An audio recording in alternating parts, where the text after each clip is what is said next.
¿Con quién vamos? Está en la línea Ricardo Pasco, que fue embajador de nuestro país en Cuba. Ricardo, ¿cómo está? Muy buenos días y con esta noticia sin duda histórica. Muy buenos días, Martín y Kimberly. En efecto, sorprendidos todos por el anuncio que hiciera Raúl Castro, hermano de Fidel, ayer en la noche sobre la muerte de Fidel. Pero también hay que decirlo, no nos podemos sorprender en demasía. Estas son las cosas que son inevitables, uno piensa que no, pero es siempre llamativo la muerte de quien, por ejemplo, haya sido uno de los dirigentes de una de las revoluciones más importantes del siglo XX, de las muchas revoluciones que se dieron junto con la China, la soviética, la rusa, la cubana fue muy importante y Fidel su gran líder. Entonces estamos hablando de un personaje que destruyó un estado y construyó otro. Es quizás el signo de los grandes revolucionarios, los que no solamente se empeñan en destruir un régimen, sino que se empeñan en construir otro, y esa es la característica de alguien como Fidel, como Mao, como el mismo Lenin y Trotsky en la Unión Soviética. En ese sentido hay que reconocer que estamos hablando de ese personaje que tiene todos los claroscuros en su gestión que ya han debatido muchas personas, ustedes mismos los han comentado un poco en la mañana, donde es querido por unos y odiado por otros. Entonces, esa es parte de la herencia que sin duda deja necesariamente un líder cubano, un dirigente revolucionario de nuestra época. Ricardo, ¿se puede anticipar o se puede prever qué rumbo tomará a partir de que ya no está físicamente Fidel Castro, que desde hace varios años se separó definitivamente del gobierno y del poder y del Partido Comunista Cubano, pero que seguía jugando un rol, digamos, emérito dentro de los destinos de Cuba, manejados ahora por su hermano Raúl? ¿Se podría prever hacia dónde irá Cuba? ¿Y qué va a pasar con el régimen castrista? Analistas decían, a la muerte de Fidel, seguramente Cuba acelerará los cambios para darle vuelta a la página, porque incluso en el mismo Partido Comunista Cubano hay una nueva generación de políticos que ya no veían bien la gestión de los Castro al frente de Cuba. Bueno, yo creo que sí hay Cuba está en una encrucijada, y estaba en la encrucijada antes de la muerte de Fidel.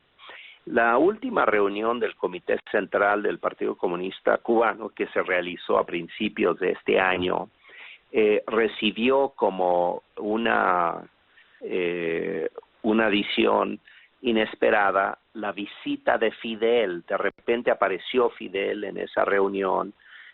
No se esperaba su presencia y él básicamente se dedicó a replantear el proceso de acercamiento con Estados Unidos, y él galvanizó a un sector del Comité Central que ha sentido que sus intereses económicos y sus intereses incluso familiares están siendo o serán afectados de una manera importante por la apertura económica, por la idea de una competencia con otras empresas extranjeras, etcétera.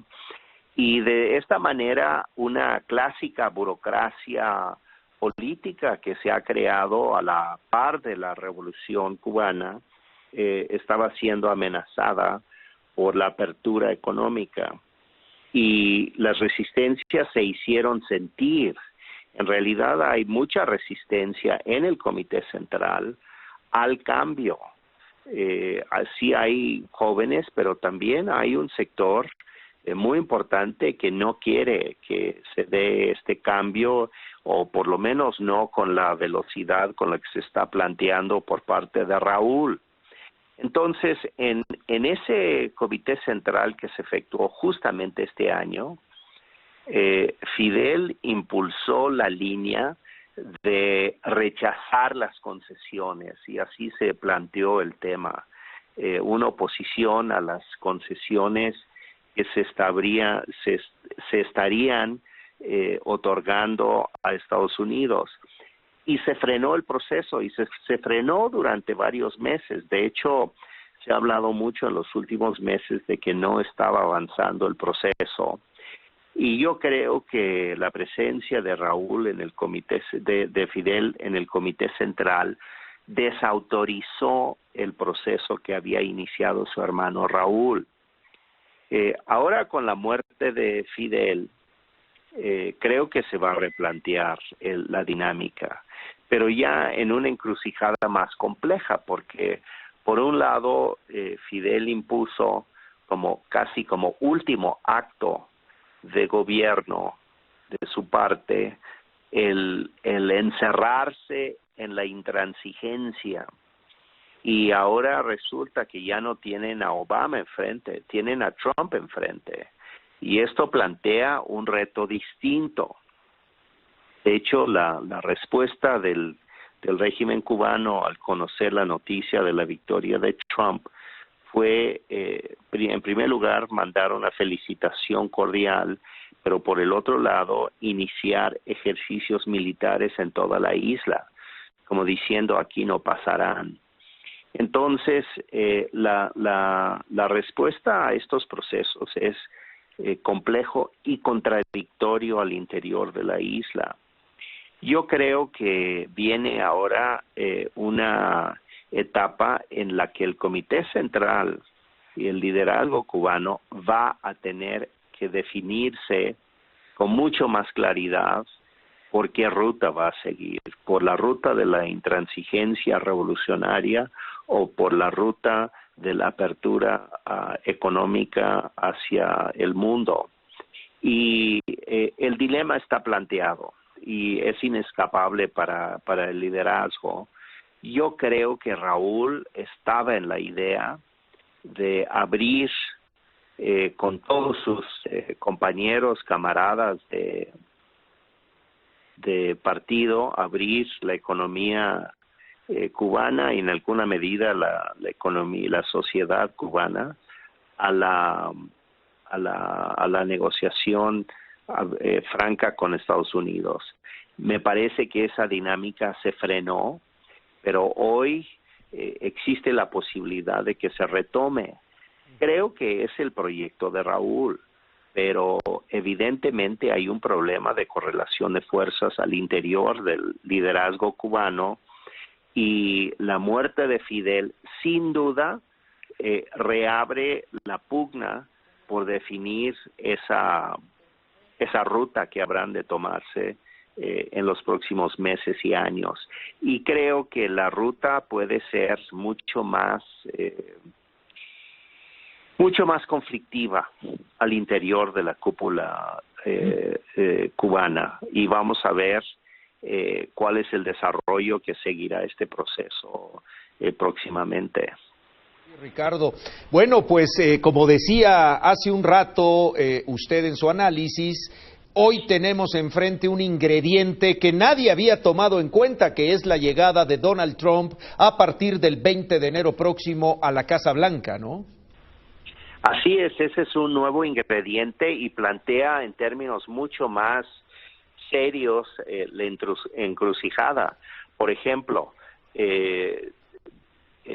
Raúl tiene la opción de profundizar y acelerar el proceso de aquí al 20 de enero con Obama, de tomar medidas que había postergado precisamente por la pugna interna, incluso con su hermano, pero si la ruta es tomar decisiones que hagan irreversible el proceso,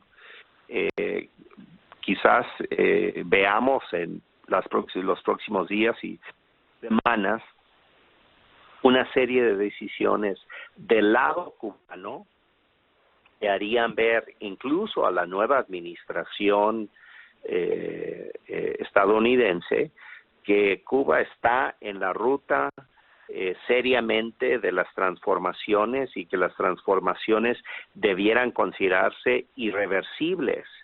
Pero ese es el reto, y el reto es difícil porque el tiempo apremia. Ricardo, muy buenos días. Te saluda Kimberly Armengol. ¿Cómo era tratar con Fidel Castro personalmente? Fidel era un personaje extraordinariamente carismático e inteligente. Era una persona que tenía una enorme curiosidad intelectual y una capacidad discursiva. Se ha hablado mucho de sus largos discursos, pero en realidad lo que es cierto es que él se interesaba mucho por la gente, por conocer sus puntos de vista, y era absolutamente intransigente en los suyos, en sus puntos de vista, y debatía con quien fuere.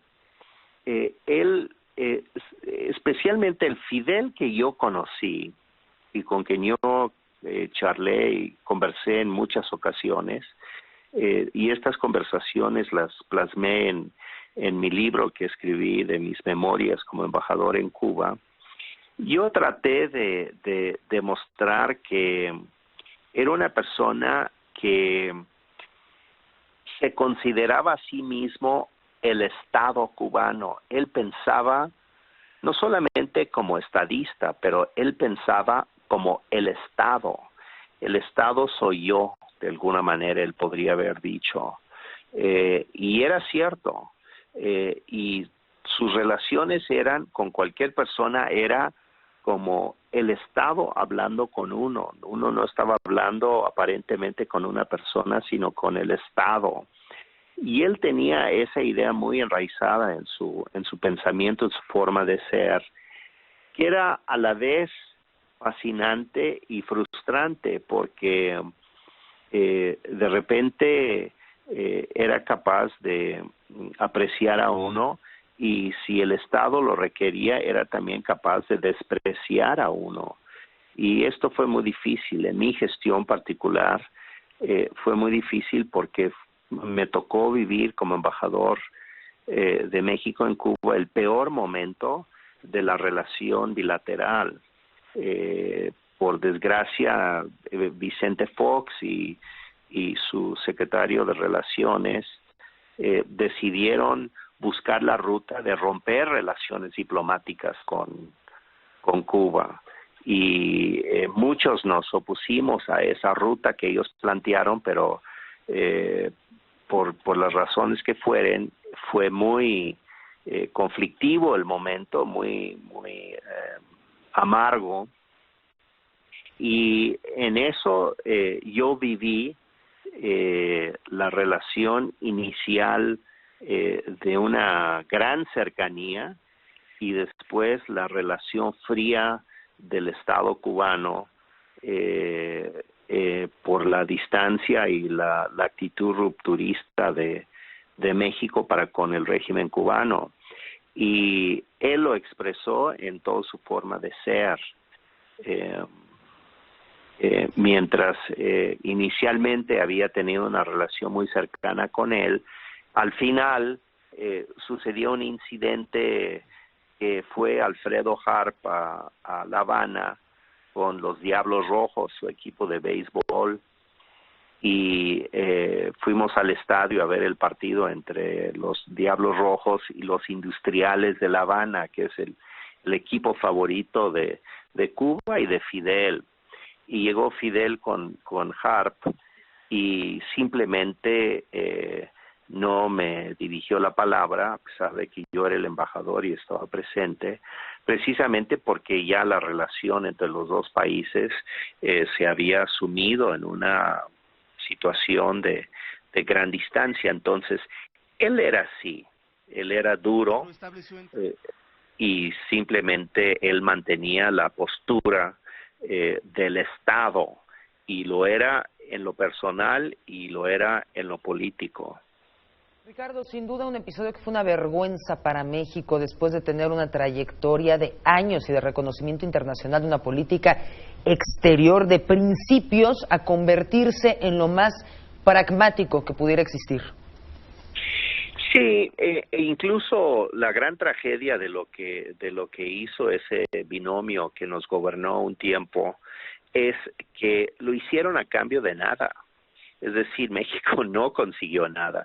Lo que tenemos hoy es el resultado de esa política, que es que cuando se dan las negociaciones privadas entre Estados Unidos y Cuba para llegar a esta apertura, Cuba escoge a Canadá como el intermediario confiable, no a México, porque México ha dejado de ser confiable. Y esa es la mayor condena, yo diría, que hemos recibido de parte de Cuba en este proceso. Y la condena es precisamente de que pues México no es el país en el que puedes confiar para una negociación tan importante e histórica, porque perdió su credibilidad. Y esto es una cosa que ha afectado mucho al país, que hay que decirlo, la relación bilateral no se ha recuperado desde entonces. Se pensaba que el PRI iba a recuperar, pero en realidad el PRI tampoco ha mostrado mayor interés o mayor solidez en la búsqueda de una nueva relación más sólida entre México y Cuba. Ricardo, muchas gracias por este amplio análisis que nos da mucha luz en relación al futuro inmediato, pero sobre todo a la figura de un hombre que, querámoslo o no, marcó la historia latinoamericana y en general la historia del mundo a partir de la segunda mitad del siglo XX. Así es, sin duda el creador de un nuevo paradigma para Latinoamérica, no diría para el mundo, pero para América Latina, y tuvo ese impacto y también llegó a un punto muerto su proceso, y hoy Cuba tiene que mirar hacia nuevas latitudes y ojalá lo puedan hacer en paz y que no se desgrane la sociedad cubana en esta transición que seguramente se avecina. Pues muchas gracias Martín y Kimberly. Muchas gracias, Ricardo. Gracias a usted, Ricardo. Te invitamos a seguir cuestionando la información con los siguientes videos.